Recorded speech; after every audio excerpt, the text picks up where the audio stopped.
to be a teacher. And it really just depends on your degree, how much you get paid or not. I want to be an actor, but it varies if you find work, so... I'd say about $75,000 a year, maybe. About $45,000, $50,000 a year. I want to be a professional football player, and I don't know, it just depends on your position and stuff, what team you play for, but I know it pays millions, billions, so... I don't know. I guess it would have to depend on how good you are at it. About 75 grand beginning. Later on, probably in the 100 grand. I really have no clue.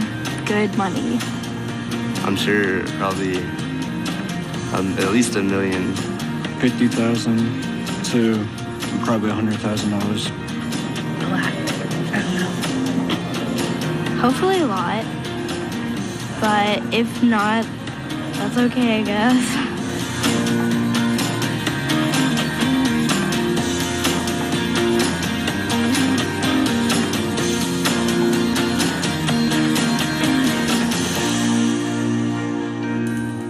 I'll never forget, after I graduated from college, I woke up one morning and thought, oh my gosh, I have to go to work. Sure, I loved my job, but in college, everything was a choice.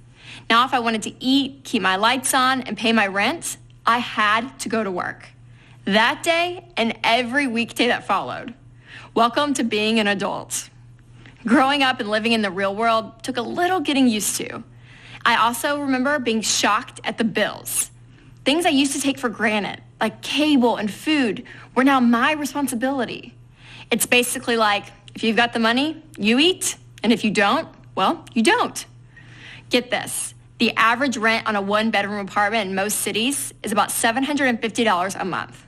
And for water and electricity, which are kind of important too, we're talking about $200 a month.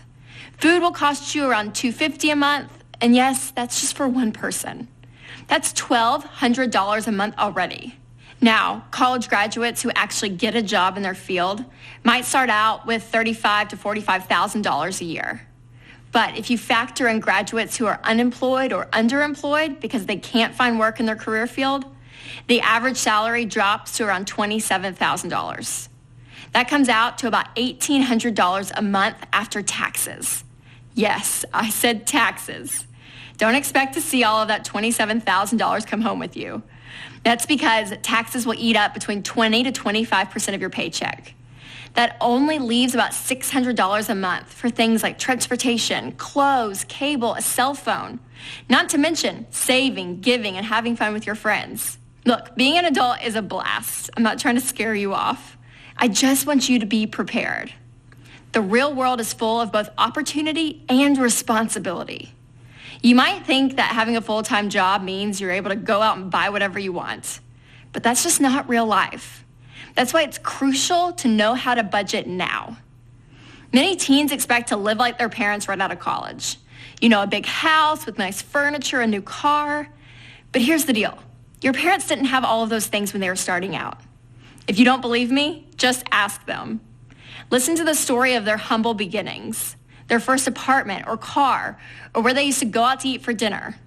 Someday you'll look back on your first car with one working window or your Craigslist coffee table and you'll laugh. Because they are pieces of junk, sure, but those little sacrifices paved a way for a great future. The truth is, it takes time and being smart with your money to build wealth. So get an education, budget your income, save for big items, and invest early for your future. As you move up in your career, your income will grow.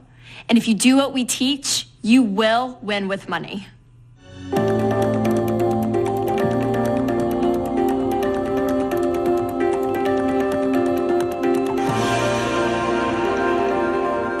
For me personally, it was a matter of I'd played football, and I knew that I would love to play at the next level. I had an agent that seemed to think that me going to the Canadian Football League would potentially lead to the NFL. So that was in my head. I also had a desire that I knew I wanted to move forward and go into the law enforcement field, FBI specifically.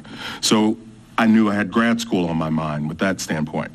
Then there was a promoter, a boxer, that wanted to sponsor me to be a boxer for 2 years. They're going to pay me a salary. All I had to do was train and lift weights and learn how to box. So what was I supposed to do? I was sitting down, I was mulling over this, trying to figure it out. What do I do? What's the smartest thing for me to do right now? My grandmother walks in, and she said, Chris, what are you doing? I said, Nan, that's what I called her. I said, I am really trying to figure out what I'm supposed to do right now. I'm confused, and I have a lot of options, but I want to do the thing that's best for me down the road. And she looked at me and she sat down and she talked and she let me talk to her about each of the three. I went through details, talking about pros and cons, the numbers, the money. And she says, honey, what you need to do is you need to simply do this one thing. You need to grab a hold of the opportunity and throw the chances away. That statement would become kind of my battle cry for people, to essentially focus on the things that are going to bring you an opportunity and throw away the chances. So how do you do that? Well, you have to sit down and begin to look at them. What's the bottom line result that can happen if you do choice A, choice B, and choice C? And is it leading you somewhere? If it's not leading you somewhere, to me, that's a chance. There's a chance, 50-50. It could go well. There's 50% chance that it may not. So you want to look at the thing that's going to give you an option, an opportunity for down the road to build yourself and your career.